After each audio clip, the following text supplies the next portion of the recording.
Ladies and gentlemen, this is really a great honor for me to be invited by the Southeast Asia Ministry of Education organization to be the keynote speaker on this important issue.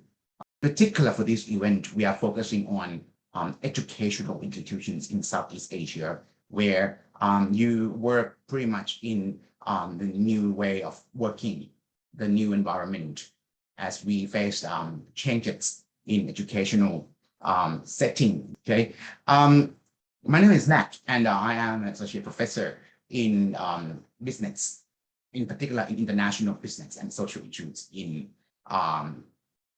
Southeast Asia. My area is actually looking at mining and women before in Thailand and Laos, Vietnam, and at present I look at female entrepreneurs as well as the LGBTIQ plus in business and sustainability. Right. So we look at this photo, which was taken a few years ago. Okay, we talk about the rights of women in Sub-Saharan Africa in the area of information communication and technology, or digital technology as well. This was the workshop done by an international agencies, and say since 2009 we start to observe the rights of women in education and training. Okay, we can also see the fact that a number of organizations these days start to promote women at the management level, including educational institutions. But having said that, there are still a few points which I think I have to address here as a key issue, since we realize that when it comes to the growth in women empowerment and roles of women in education settings, we still face the fact that there is misrepresentation, or perhaps the lack of representation of girls in areas such as STEM education, which is science, technology, engineering, and mathematics. And to make it more daunting for us, stats from UNESCO also review that although 74% of girls in STEM education rates that they're interested in working in this kind of work, but only 13% could make it to the career. Then that could be because of a number of gender bias issues. This to you, but we are also facing the language of gender equality. There are many ways to look at this, right? Well, I'd like to start that now we are living in the discourse of gender in many ways.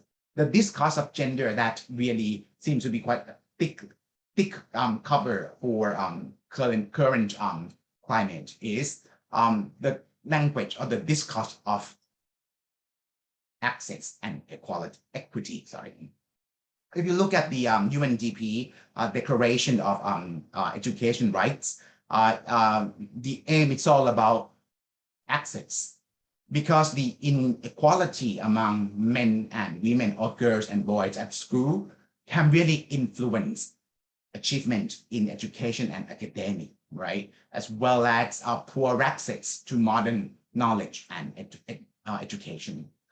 And since organizations such as UNESCO promote lifelong education, which is significant for all of us, we know that the continuation in education can be a part of the problem. So all of this come into big picture of the gap in education for boys and girls.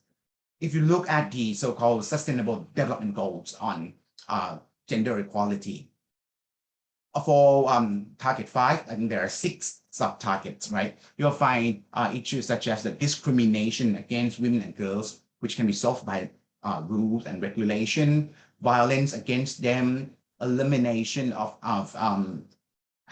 forced labor and anything that harm girls and women, as well as recognition of domestic work and care. They are unpaid, and being mom, it's really double time job, but you don't get paid and don't recognize, right?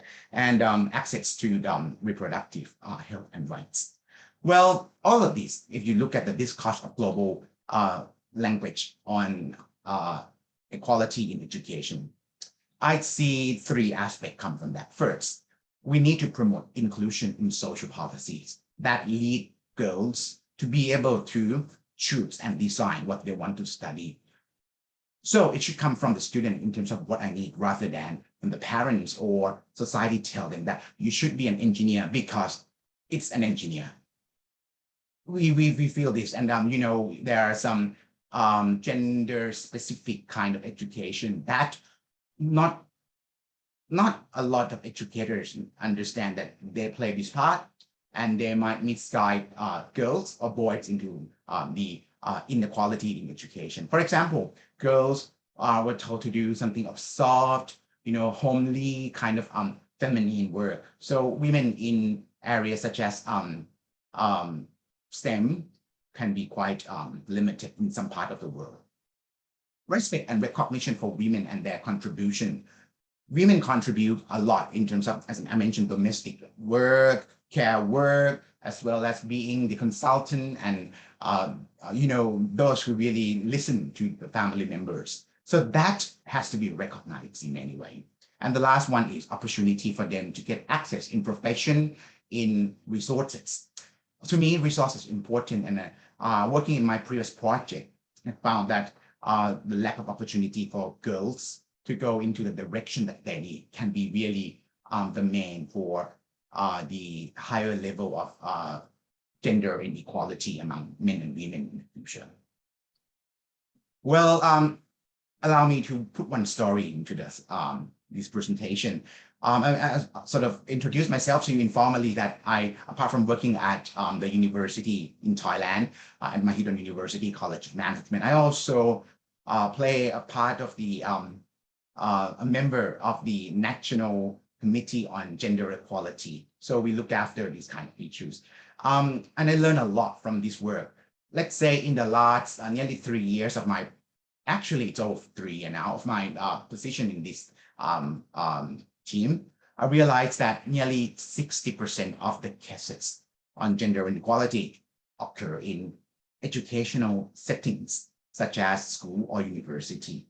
And when you break that down into cases, you found issues such as the lack of clear policy on gender-related management. For example, graduation ceremony or gown, or ability to choose to wear uniform or hairstyle, the way you need to address yourself.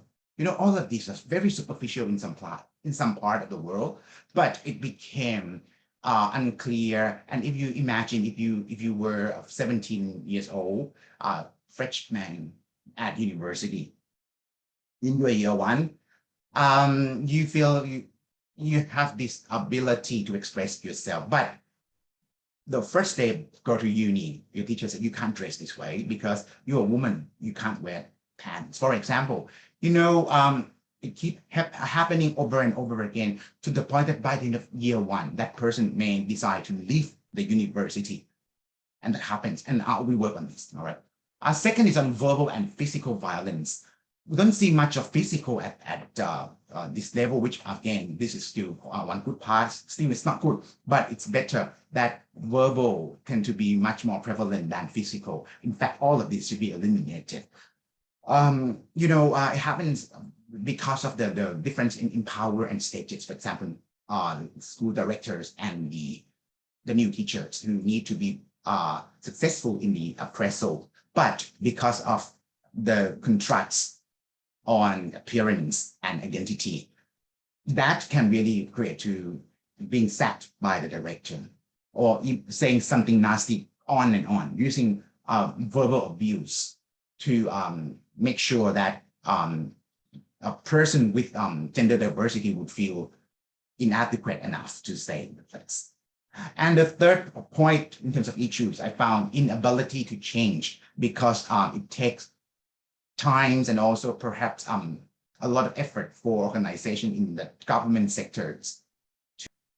Peers learning, we can learn this from the experience of our neighbor or other part of the world. These days with the connection of internet, I found that it's quite easy to make these kind of friendships and new friends in nanosecond, but I have to maintain. And the last one, which is important, is gender issues can be new things for. We can continue this conversation on where do we go from here in terms of policy, in terms of action from the government. And thank you very much.